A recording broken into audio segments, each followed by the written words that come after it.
मैं आचार्य पवन गोस्वामी, जय सीताराम। क्लास 12 हिंदी साहित्यिक एवं सामान्य, श्रद्धा मनु। इस शीर्षक को कामायनी महाकाव्य से लिया गया है, जिसके रचयिता जयशंकर प्रसाद जी हैं। आज हम श्रद्धा मनु शीर्षक के अंतर्गत आने वाली व्याख्याएं कराएंगे। आज इसका प्रारंभ है, पहला ही भाग है। प्यारे बच्चों, जयशंकर प्रसाद जी छायावाद के प्रवर्तक हैं, उन्नायक हैं एवं प्रतिनिधि कवि हैं। प्यारे बच्चों, छायावाद के 4 कवि प्रमुख माने जाते हैं। प्रसोमन, प्र जयशंकर प्रसाद, सो सुमित्रानंदन पंत, म महादेवी वर्मा, न सूर्यकांत त्रिपाठी निराला। प्रसोमन। इन 4 कवियों में जयशंकर प्रसाद जी का स्थान सर्वश्रेष्ठ है। ये छायावाद के प्रतिनिधि कवि हैं। इनका जो कामायनी महाकाव्य है वो बहुत ही प्रतिष्ठित है। जो प्रतिष्ठा समाज में गोस्वामी तुलसीदास रचित श्री रामचरितमानस की है, जो प्रतिष्ठा समाज में श्री रामचरितमानस की है, वही प्रतिष्ठा कामायनी की भी है। हालांकि आप ये समझ रहे होंगे कि ये तो अतिशयोक्तिपूर्ण वाक्य है, परंतु ये सत्य है। श्री रामचरितमानस का बहुत बड़ा स्थान है, परंतु कामायनी का भी स्थान कोई कम नहीं है। प्यारे बच्चों, आपके कोर्स में कामायनी से लिया गया ये जो श्रद्धा मनु शीर्षक है, ये श्रद्धा सर्ग से लिया गया है। प्यारे बच्चों, मैं आपको बता देना चाहता हूं कि जब देव संस्कृति का विनाश हो जाता है, जब संसार में अधर्म का बोलबाला हो जाता है, पाप बढ़ जाते हैं, तो भगवान शिव जी का तीसरा नेत्र खुल जाता है और समस्त संसार जलमग्न हो जाता है, संसार में प्रलय हो जाती है। कहने का तात्पर्य यह है कि जब देव संस्कृति का विनाश हो जाता है, तो मात्र उस देव संस्कृति के विनाश में श्रद्धा और मनु ही बचते हैं, और श्रद्धा मनु के माध्यम से ही इस सृष्टि का फिर से विकास होता है। श्रद्धा और मनु हमारे आदि माता पिता कहे जा सकते हैं, क्योंकि इस सृष्टि का विकास, इस सृष्टि का संचालन देव संस्कृति के विनाश के बाद श्रद्धा मनु से ही हुआ है। श्रद्धा मनु जो शीर्षक है वो बहुत ही सुंदर शीर्षक है, और यहां पर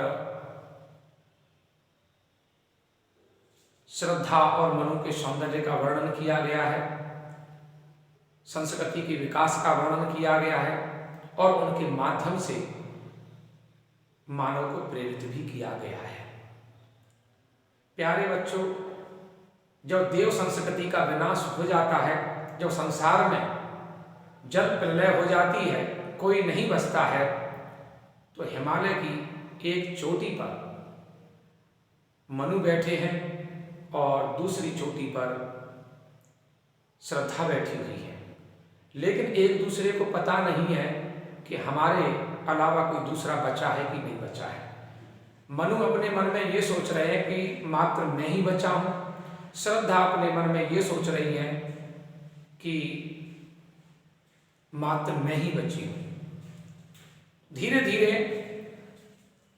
श्रद्धा के मन में उत्सुकता जागृत होती है और वो आगे चल देती है। तो एक पर्वत की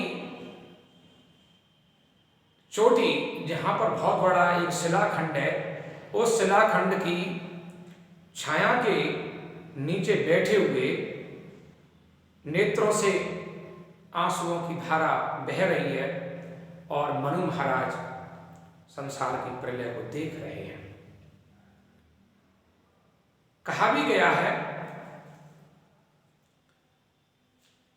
हिमगिर के उत्तंग शिखर पर बैठ शिला की शीतल छां, एक पुरुष भींगे नैनों से देख रहा था प्रलय प्रवाह। नीचे जल था, ऊपर हिम था, एक तरल था, एक सघन, एक तत्व ही की प्रधानता, कहो उसे जड़िया चेतन।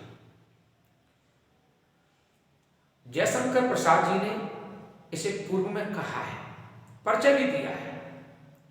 हिमगिर के उत्तंग शिखर पर बैठ शिला की शीतल छां, एक पुरुष भीगे नयनों से देख रहा था प्रलय प्रवाह। नीचे जल था, ऊपर हिम था, एक तरल था, एक सघन, एक तत्व ही की प्रधानता, कहो उसे जड़िया चेतन।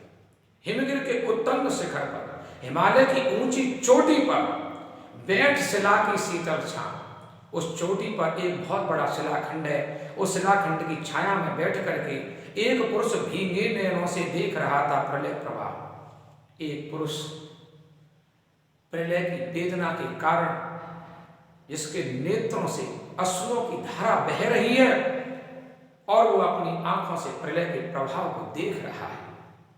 नीचे जल था, ऊपर हिम था, एक तरल था, एक सघन, एक तत्व ही की प्रधानता, कहो उसे जड़िया चेतन।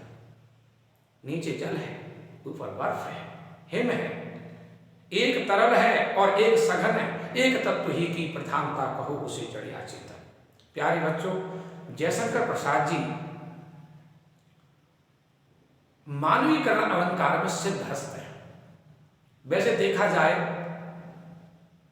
तो छायावाद में छायावादी कवियों ने मानवीकरण अलंकार को प्रधानता दी है और वैसे छायावाद में मानवीकरण अलंकार प्रधान होता भी है। प्रकृति का चित्र मानव में और मानव का चित्र प्रकृति में प्रस्तुत करना ही मानवीकरण है। जिस प्रकार कबीर के काव्य में, संत कबीरदास जी के काव्य में रहस्यवाद है, प्रतीकात्मकता है, उसी प्रकार छायावाद में भी रहस्यवाद और प्रतीकात्मकता है। एक चोटी से धीरे धीरे धीरे धीरे दूसरी चोटी पर श्रद्धा जी पहुंच जाती हैं और वहां पर एक पुरुष को बैठे हुए देखती हैं तो उनके आश्चर्य का ठिकाना नहीं रहता है कि मैं तो यही समझ रही थी कि इस विनाश में मात्र मैं ही बची हूं, पर बड़ा संयोग है कि एक पुरुष भी जिंदा बचा है। ये प्रसंग यहां से स्टार्ट होता है। तो प्यारे बच्चों, पहले हम संदर्भ को देख लेते हैं कि किस प्रकार से इसका संदर्भ बनेगा। प्रस्तुत पद्यांश हमारी पाठ्य पुस्तक हिंदी काव्य संकलन में संकलित कामायनी महाकाव्य के श्रद्धा मनु नामक शीर्षक से उद्धृत है, जिसके रचयिता छायावाद के प्रवर्तक जयशंकर प्रसाद हैं।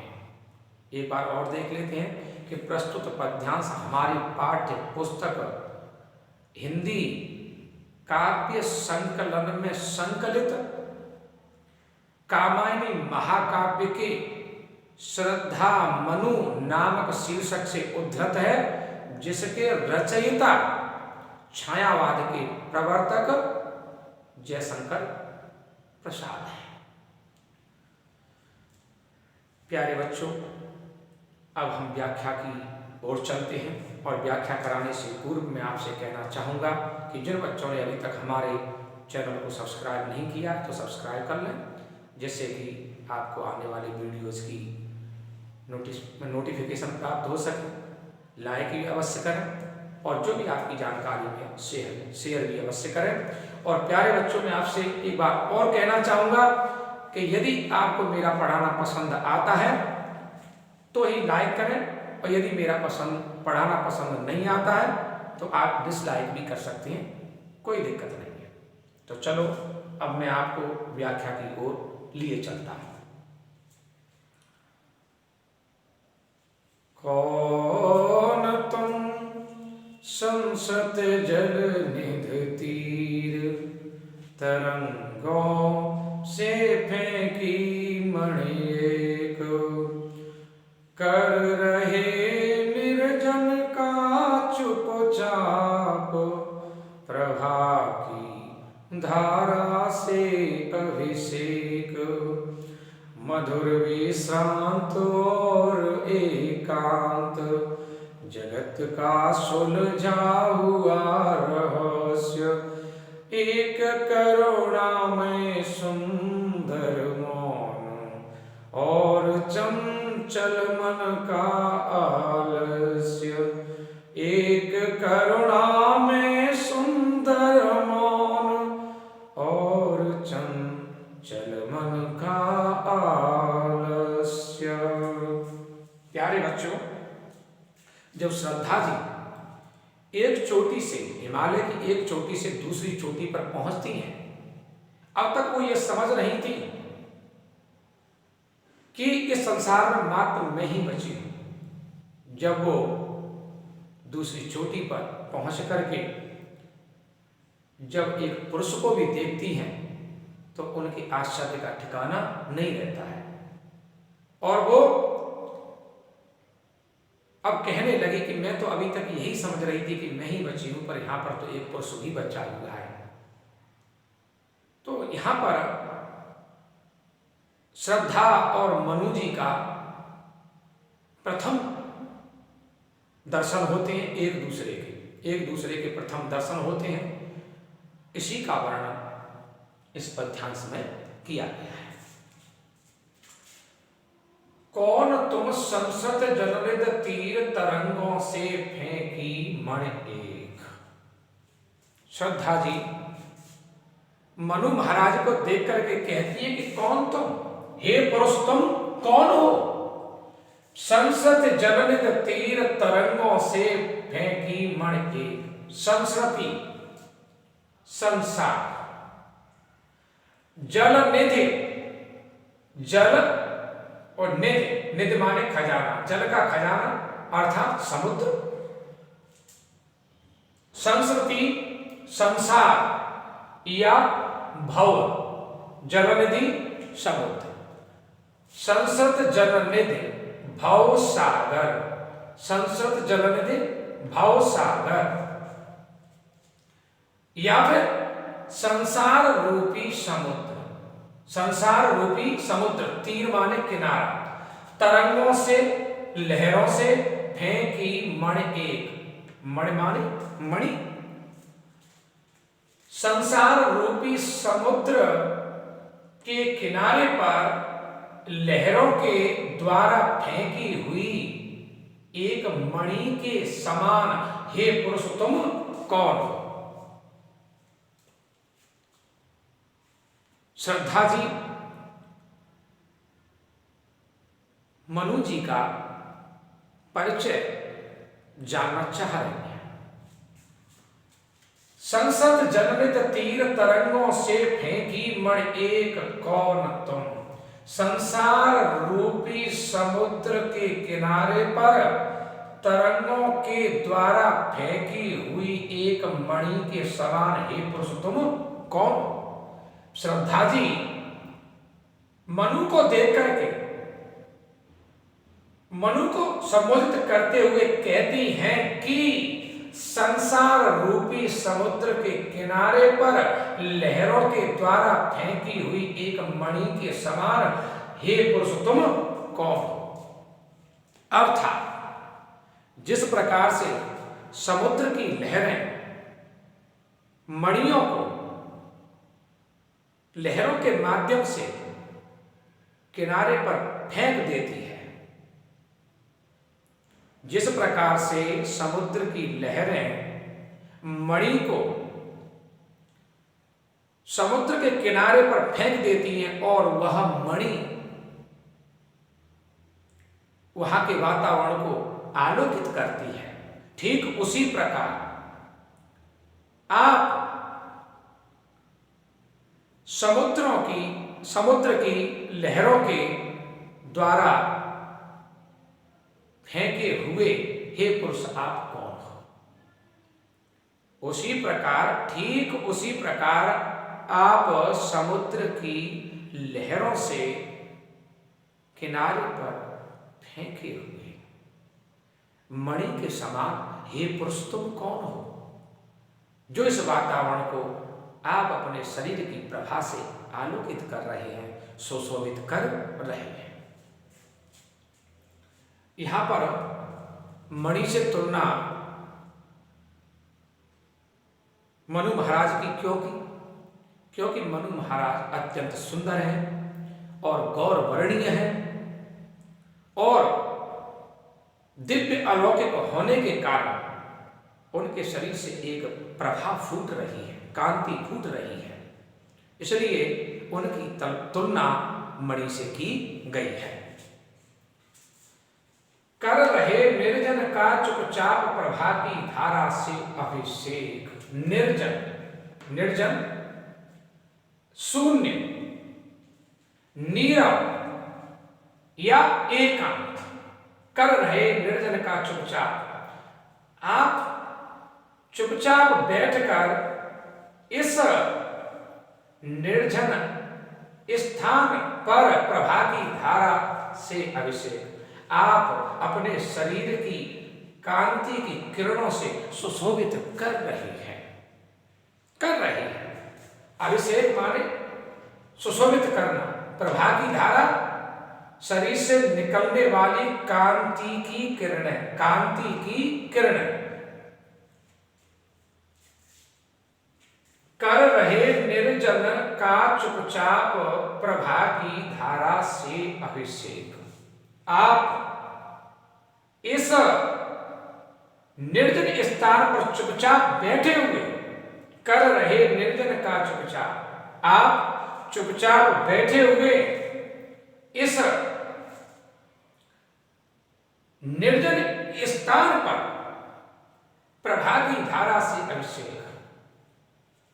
आप चुपचाप बैठे हुए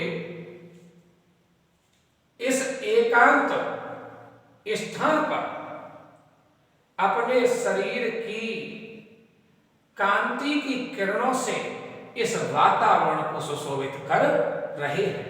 अर्थात जिस प्रकार से समुद्र की लहरों से किनारे पर फेंकी हुई मणि वातावरण को आलोकित करती है, ठीक उसी प्रकार आप भी इस एकांत स्थान पर चुपचाप बैठे हुए अपने शरीर से निकलने वाली प्रभा की किरणें, कांति की किरणें से इस वातावरण को आप सुशोभित कर रहे हैं। मधुर विश्रांत और एकांत जगत का सुलझा हुआ रहस्य। आप मधुर विश्रांत थके हुए होते हुए इस एकांत स्थान पर, एकांत निर्जन, निर्जन, नीरव, शून्य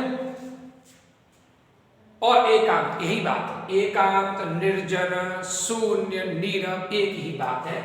तो मधुर विश्रांत और एकांत जगत का सुलझा हुआ रहस्य। आप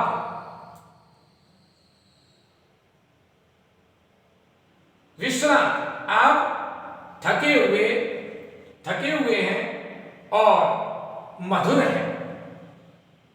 आप थके हुए हैं और मधुर हैं, अर्थात आप थके हुए सुंदर लग रहे हैं।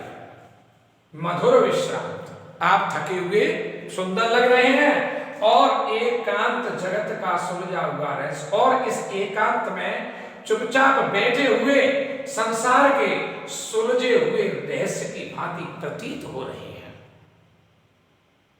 और एकांत जगत का सुलझा हुआ रहस्य, जगत हमारे संसार, और इस एकांत में चुपचाप बैठे हुए संसार का सुलझे हुए रहस्य की भांति प्रतीत हो रहे हैं।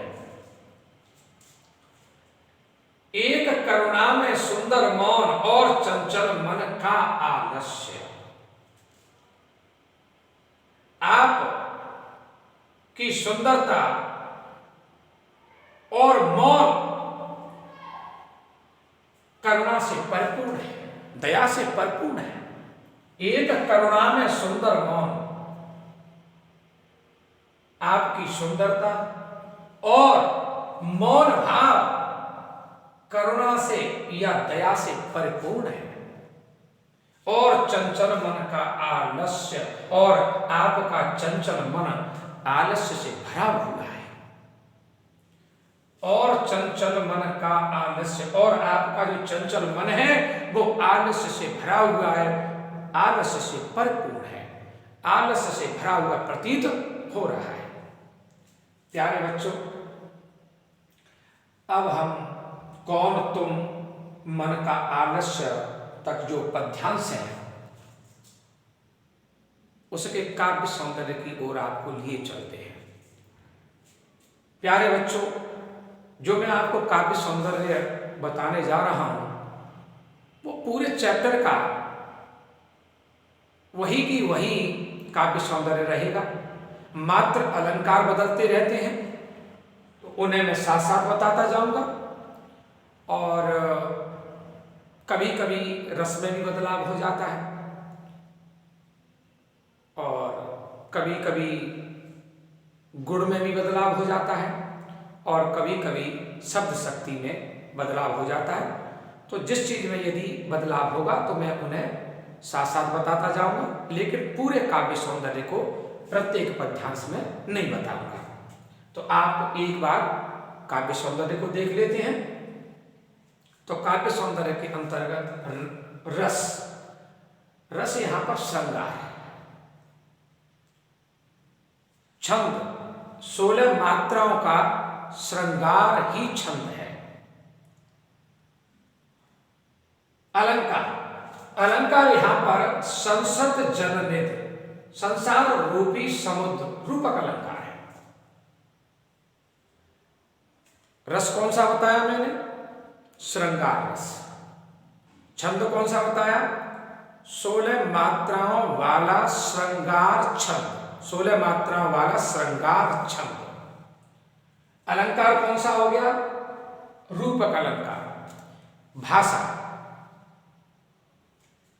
संस्कृत निष्ठ खड़ी बोली, या फिर हम कह सकते हैं परिष्कृत खड़ी बोली, या हम कह सकते हैं शुद्ध साहित्यिक खड़ी बोली। और शैली प्रबंध या प्रबंधात्मक। भाषा कौन सी बताई? संस्कृत निष्ठ खड़ी बोली, या परिष्कृत खड़ी बोली, या साहित्यिक खड़ी बोली। और शैली प्रबंध या प्रबंधात्मक शैली। अब आती है आपका गुण। गुण माधुर्य, जहां पर श्रृंगार रस होता है तो ऑलरेडी वहां पर माधुर्य गुण हो जाता है। जहां पर श्रृंगार रस होगा तो ऑलरेडी माधुर्य गुण हो जाएगा। तो यहां पर जो गुण है वो माधुर्य है, और जो शब्द शक्ति है वो लक्षण है। और जो शब्द शक्ति है वो कौन सी है? लक्षण। तो प्यारे बच्चों, जो मैंने आपको काव्य सौंदर्य बताया है उस सारे चैप्टर का यही काव्य सौंदर्य होगा।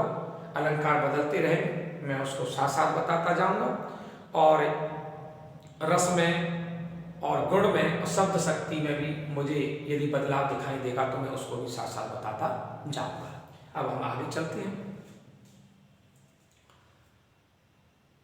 सुनाए मनु ने मधु गुंजार, मधुकरी का सा सब सानंद, किए मुख नीचा कमल समान, प्रथम कवि का ज्यों सुंदर चंद, एक झटका सा लगा सहर्ष, निरखने लगे लोटे से मौन, निरखने लगे लोटे से कौन, गा रहा ये सुंदर संगीत, कुतूहल रह न सका फिर मौन, गा रहा ये सुंदर संगीत, कुतूहल रह न सका फिर मौन।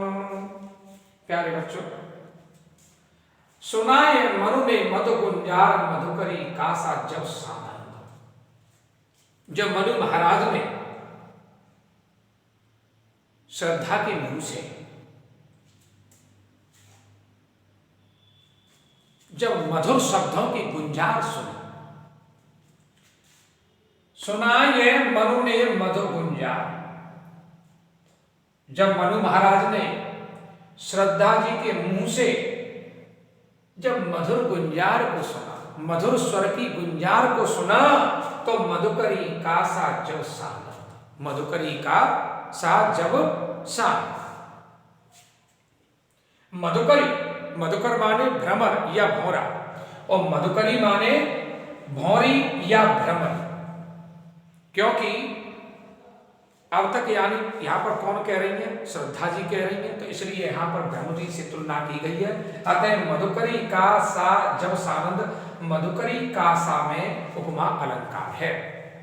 तो मधुकरी का सा जब सानंद, तो मधुकरी के समान आनंददायक, उत्साहजनक, आनंदपूर्ण या आनंददायक, सानंद आनंद सहित, सानंद आनंद सहित, मधुकरी का सा जब सानंद। जब मनु महाराज ने श्रद्धा के मुंह से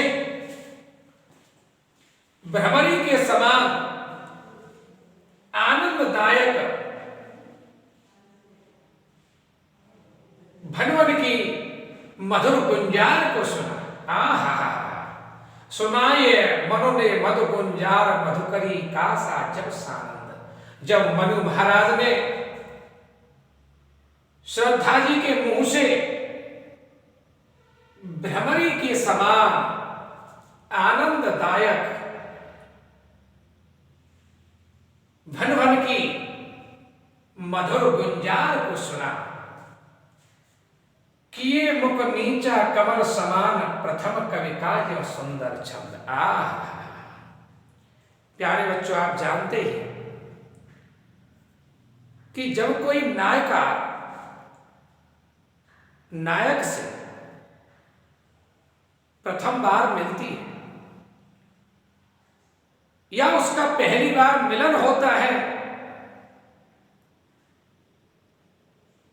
तो नायक यदि उसकी तरफ देखता है तो नायिका लज्जित हो जाती है, उसे शर्म आ जाती है। तो यही हाल श्रद्धा जी का हुआ है। अभी तक श्रद्धा जी मनु महाराज से उनका परिचय पूछ रही थी, लेकिन जैसे ही मनु महाराज ने उनकी ओर देखा तो वो लज्जित हो गई। और लज्जित होना लाजमी है, क्योंकि प्रथम बार मनु महाराज उनको देख रहे हैं। तो किए मुख नीचा कमल समान, श्रद्धा जी अपने कमल के समान मुख को नीचे किए हुए हैं लज्जा के कारण। किए मुख नीचा कमल समान, श्रद्धा जी लज्जा के कारण अपने कमल के समान मुख को नीचे किए हुए हैं। प्रथम कविता जो सुंदर छंद, जब श्रद्धा की मधुर स्वर मनु जी के कान में पड़ते हैं तो मनु जी को ऐसा लगा, प्रथम कवि का जो सुंदर छंद, कि कोई सृष्टि के प्रथम कवि के सुंदर छंद में बनाई हुई कविता है, छंद में बनाई हुई सुंदर, छंद में बनाई हुई सुंदर कविता है, जिसे मनु महाराज ने अपने कानों से पहली बार सुना। प्रथम कवि का जो सुंदर छंद, मनु महाराज ने श्रद्धा जी के मुंह से जो मधुर स्वर में जो आवाज सुनी तो उन्हें ऐसा लगा कि जैसे संसार के किसी प्रथम कवि का सुंदर छंद हो, सुंदर छंद में बनाई हुई सुंदर कविता हो। एक झटका सा लगा सहर्ष में रखने लगे लुटे से कौन।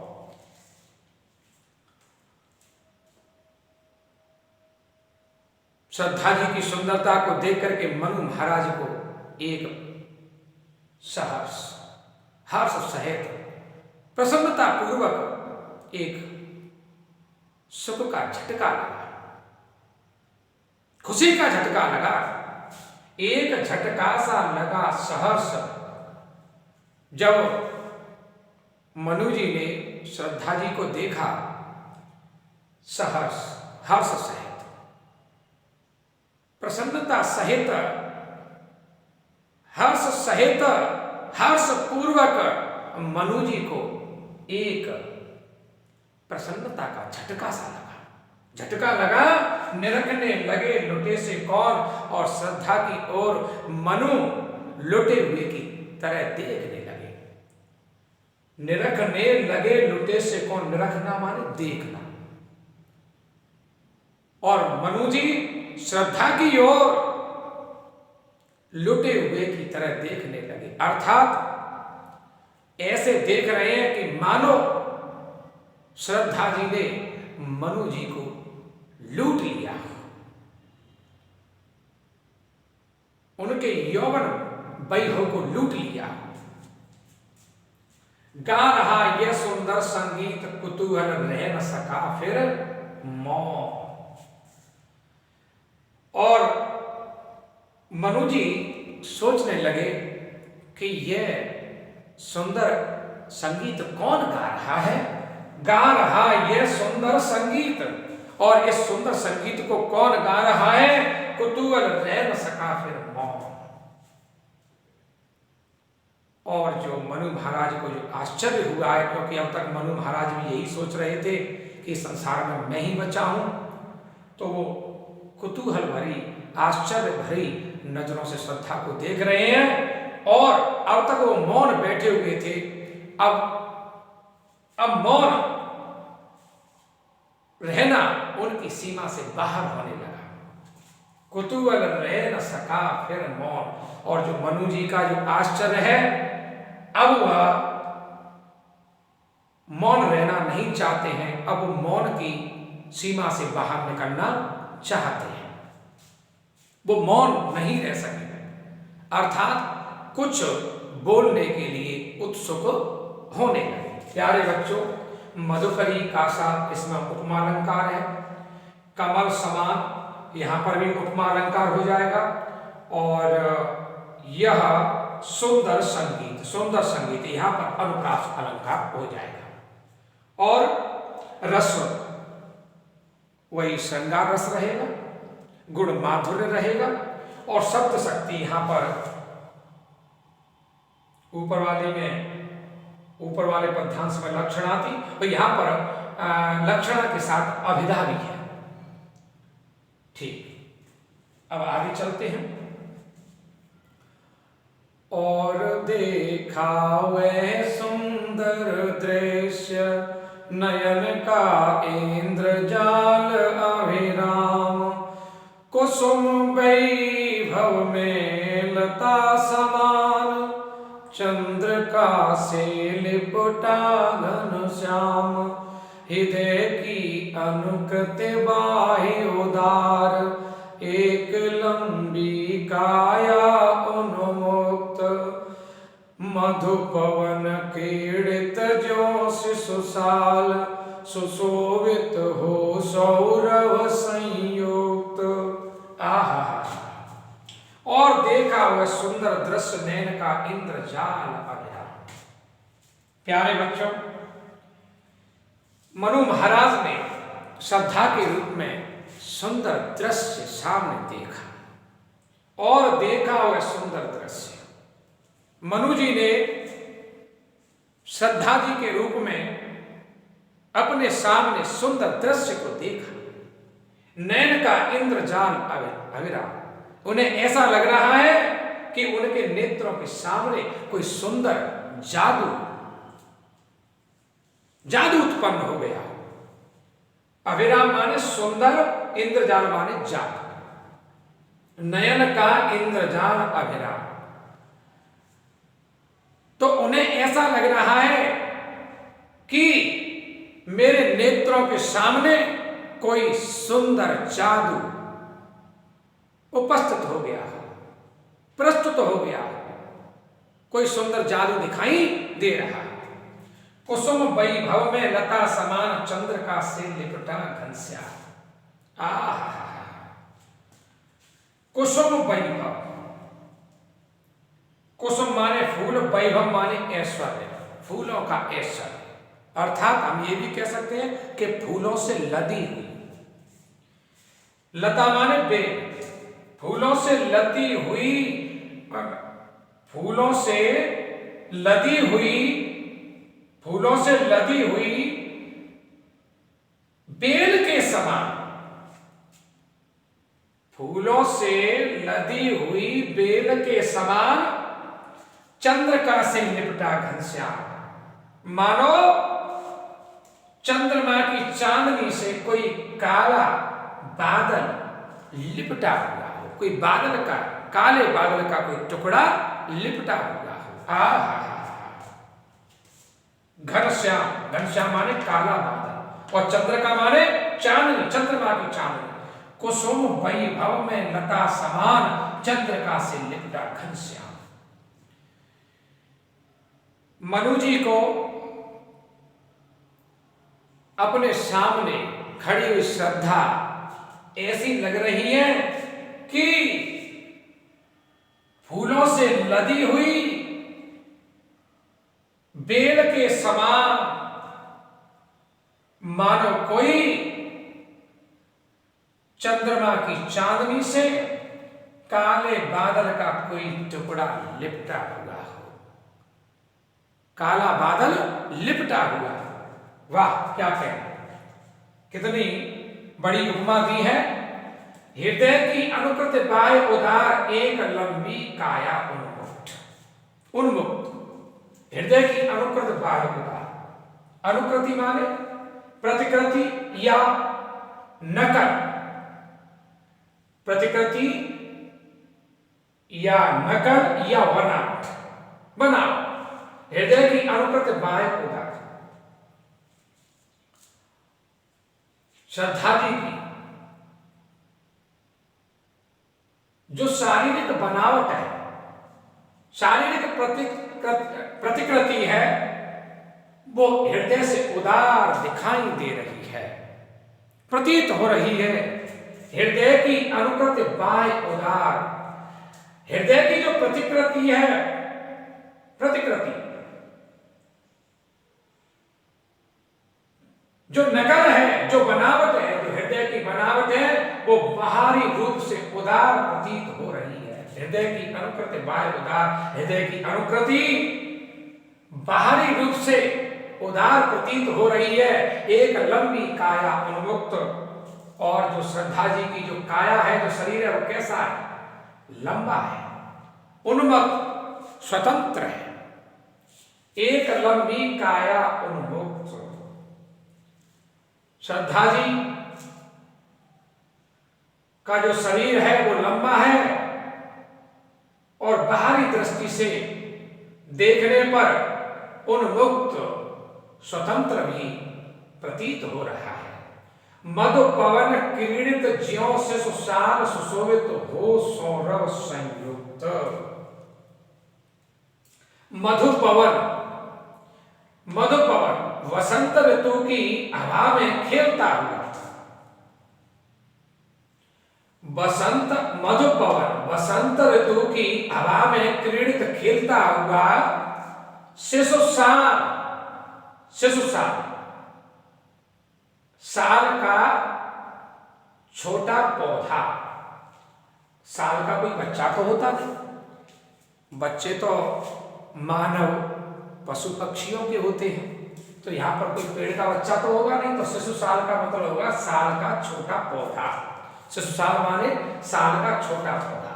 बसंत ऋतु में पवन से खेलता हुआ, हवा से हिलता हुआ, ऐसे भी लगा सकते हैं, हवा से हिलता हुआ मानो साल का छोटा पौधा सौरभ संयुक्त, सौरभ संयुक्त, सुगंध से युक्त होकर, सौरभ माने सुगंध और संयुक्त माने युक्त होकर सुशोभित हो रहा हो, सुशोभित हो रहा हो। मधु पवन क्रीडित ज्यों शिशु साल सुशोभित हो सौरभ संयुक्त। बसंत ऋतु में हवा से हिलता हुआ मानो साल का छोटा पौधा सुगंध से युक्त होकर के सुशोभित हो रहा। प्यारे बच्चों, श्रद्धा जी का बाहरी दृष्टि से देखने पर जो शरीर है वो बहुत लंबा है, पतला है और उन्मुक्त भी दिखाई दे रहा है। अतः यहां पर साल के छोटे वृक्ष से उनकी तुलना की गई है।